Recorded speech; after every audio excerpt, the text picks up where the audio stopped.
ದಾಸಶ್ರೇಷ್ಠ ಭಕ್ತ ಕನಕದಾಸರ 537ನೇ ಜಯಂತ್ಯೋತ್ಸವ ಶಿವರಾಜ್ ಚಿನ್ಕೇರಿ ಅಧ್ಯಕ್ಷತೆಯಲ್ಲಿ ವಿಜೃಂಭಣೆಯಿಂದ ಆಚರಣೆ ಸೇರಿದ ಜನಸಾಗರ. ಬೀದರ್ ಜಿಲ್ಲೆಯ ಹುಮ್ನಾಬಾದ್ ಪಟ್ಟಣದಲ್ಲಿ ದಾಸಶ್ರೇಷ್ಠ ಕವಿ ಶ್ರೀ ಕನಕದಾಸರ ಜಯಂತಿ ವಿಜೃಂಭಣೆಯಿಂದ ಆಚರಣೆ ಮಾಡಲಾಯಿತು. ಪಟ್ಟಣದ ಬೀರಲಿಂಗೇಶ್ವರ ದೇವಸ್ಥಾನದಿಂದ ಯುವ ಮುಖಂಡರಾದ ಸಂತೋಷ್ ಪಾಟೀಲ್ ಅವರು ಭವ್ಯವಾದ ಮೆರವಣಿಗೆಗೆ ಚಾಲನೆಯನ್ನು ನೀಡಿ ನಂತರ ಶಿವಾಜಿ ವೃತ್ತ, ಬಸವೇಶ್ವರ ವೃತ್ತ, ಅಂಬೇಡ್ಕರ್ ವೃತ್ತ ಮಾರ್ಗವಾಗಿ ಭವ್ಯ ಮೆರವಣಿಗೆಯೊಂದಿಗೆ ತೇರ್ ಮೈದಾನಕ್ಕೆ ತೆರಳಿದರು.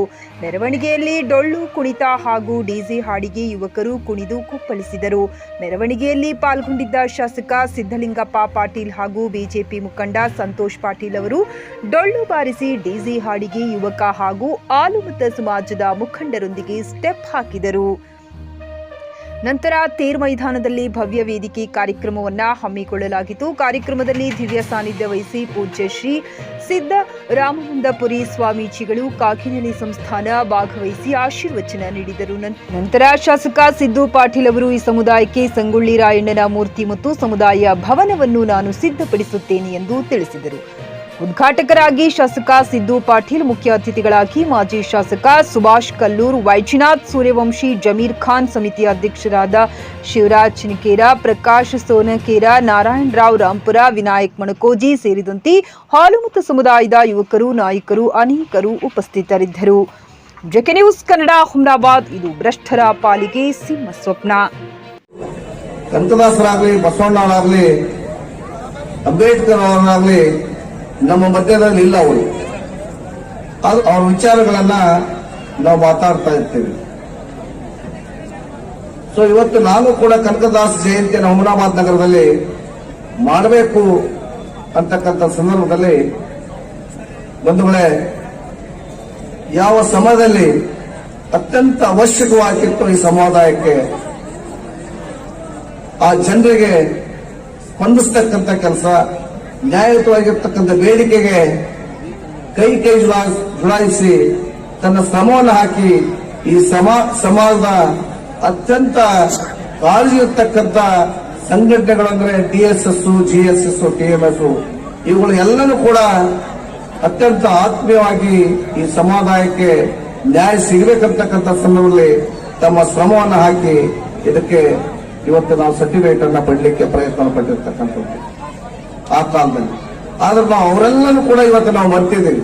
ಇವತ್ತು ನಮ್ಗೆ ಏನಾಗಿದೆ ಅಂದ್ರ ಬರೀ ದೊಡ್ಡೋರು ಶ್ರೀಮಂತರಿಗೆ, ದೊಡ್ಡೋರು ಕಾರು ಬಂಗ್ಲೆ ಅಧಿಕಾರಿತವರಿಗೆ ನಾವು ಸನ್ಮಾನವನ್ನು ಮಾಡ್ತಾ ಇದ್ದೀವಿ ಇವತ್ತು ದಿನದಲ್ಲಿ.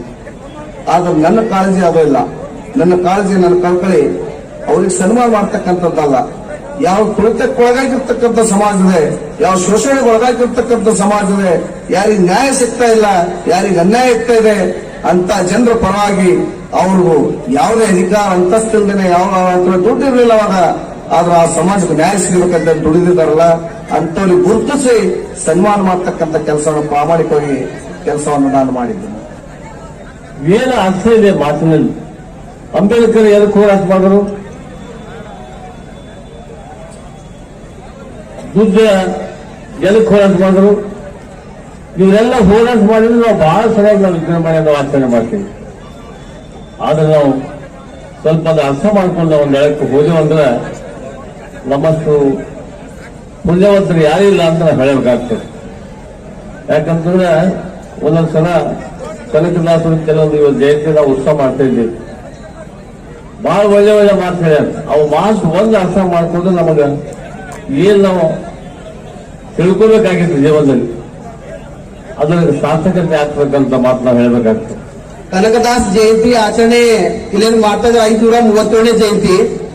ಇಲ್ಲಿ ಹಿಂದೆಂದು ಕಂಡರಿಯದ ಮುಂದೆಂದು ಕಾಣದಂತಹ ಒಂದು ಜಯಂತಿ, ಒಂದು ಇತಿಹಾಸ ಆಗ್ಬೇಕಿತ್ತಂದ್ರೆ ಅದು ಈ ಜಯಂತಿ ಆಗ್ತದೆ ಅಂತ ಹೇಳಕ್ ಇಷ್ಟಪಡ್ತೀನಿ. ಹೇಗಂತಂದ್ರೆ ಇನ್ನೊಂದು ಕಾರ್ಯಕ್ರಮ ಇನ್ನೊಂದು ಕಾರ್ಯಕ್ರಮ ಆಗ್ಬೇಕಿತ್ತಂತಂದ್ರೆ ಇಲ್ಲಿ ರಾಜಕೀಯ ಒಂದು ಪ್ರೇರಿತವಾಗಿ ಈ ಒಂದು ಕಾರ್ಯಕ್ರಮ ಆಗ್ತಾ ಇದೆ ಅಂತ ಒಂದು ವಿಷಾದವನ್ನು ವ್ಯಕ್ತಪಡಿಸಲಿಕ್ಕೆ ಇಷ್ಟಪಡ್ತೇನೆ.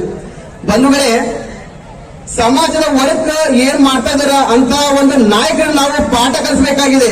ಆ ಉದ್ದೇಶದಿಂದ ಇವತ್ತು ಈ ಒಂದು ಕಾರ್ಯಕ್ರಮ, ಒಂದು ವೇದಿಕೆ ಏನು ಕಾಣ್ತಾ ಇದೆ ಅಂತಂದ್ರೆ ಈ ಸಮಾಜ ಕಾರ್ಯ ಅಲ್ಲ, ಪಾಲಿಟಿಕ್ಸ್ ಕಾರ್ಯ ಅಂತ ಹೇಳಕ್ಕೆ ನಾವು ವಿಷಾದ ವ್ಯಕ್ತಪಡ್ತೇವೆ.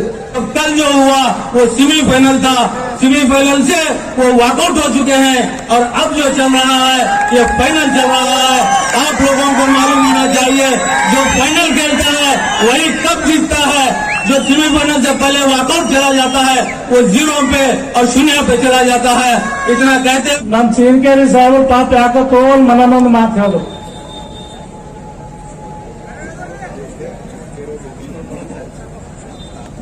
ನೀವು ಮನನೊಂದಲಕ್ ಹೋಗ್ಬೇಡ್ರಿ. ಏನದ ಅಂತಂದ್ರೆ ಒಂದು ಅಹಂಕಾರ, ಒಂದು ಸ್ವಾಭಿಮಾನ. ಚೀನಕೇರಿ ಸಾಹೇಬ್ರೆ, ಒಂದು ಅಹಂಕಾರ, ಒಂದು ಸ್ವಾಭಿಮಾನ ಎರಡು ಒಂದೇ ಬಂದಿದಾವ.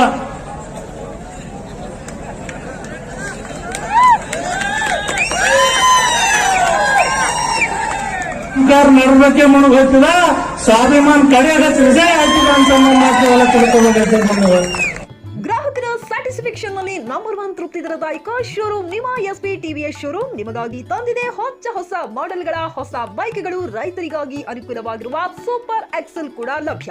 ಹಾಗಿದ್ರೆ ಹಿಂದೆ ಭೇಟಿ ನೀಡಿ ಎಸ್ಪಿ ಟಿವಿಎಸ್ ಶೋರೂಮ್ ಮಾಲೀಕರು ಲೋಕೇಶ್ ಆರ್ಜಿ. ಹೆಚ್ಚಿನ ಮಾಹಿತಿಗಾಗಿ ಸಂಪರ್ಕಿಸಿ 8494951009. ನಾಗಲಕ್ಷ್ಮಿ ದಾಬಾ ಹತ್ತಿರ, ಗುಲ್ಬರ್ಗಾ ರೋಡ್, ಹುಮ್ನಾಬಾದ್ನಲ್ಲಿ 24x7 ಸೇವೆ ಸಲ್ಲಿಸುತ್ತಿರುವ ಮಕ್ಕಳ ಹೈಟೆಕ್ ಗಗನ್ ಆಸ್ಪತ್ರೆ. ಬೀದರ್ ಜಿಲ್ಲೆಯ ಜನರಿಗೆ ಈಗ ತಮ್ಮ ಮಕ್ಕಳ ಆರೋಗ್ಯದ ಬಗ್ಗೆ ಚಿಂತೆ ಬೇಡ. ನಿಮ್ಮ ಜಿಲ್ಲೆಯ ಹುಮ್ನಾಬಾದ್ನ ಗಗನ್ ಆಸ್ಪತ್ರೆ ನೋಡಲು ಸುಂದರವಾದ ಕಟ್ಟಡ ಅಷ್ಟೇ ಅಲ್ಲದೆ ಮಕ್ಕಳಿಗೆ ತರಹದ ಆಟದ ಮನರಂಜನೆ ಜೊತೆಗೆ ಅತ್ಯುತ್ತಮ ಚಿಕಿತ್ಸೆ ನೀಡಲಾಗುತ್ತದೆ. ಇಲ್ಲಿ NICU 10 ಬೆಡ್ಸ್, PICU 6 ಬೆಡ್ಸ್, ಡಿಪ್ಯಾಕ್, ವೆಂಟಿಲೇಟರ್ ಸೇರಿದಂತೆ ವಿವಿಧ ಮುಖ್ಯ ಸೇವೆಗಳು ಕೂಡ ಲಭ್ಯ. ಹೆಚ್ಚಿನ ಮಾಹಿತಿಗಾಗಿ ಭೇಟಿ ನೀಡಿ ಗಗನ್ ಆಸ್ಪತ್ರೆ, ಪೊಲೀಸ್ ಠಾಣೆ ಹಿಂದುಗಡೆ, ಹುಮ್ನಾಬಾದ್. ಸಂಪರ್ಕಿಸಿ 9620618472 ಅಥವಾ 8846666532.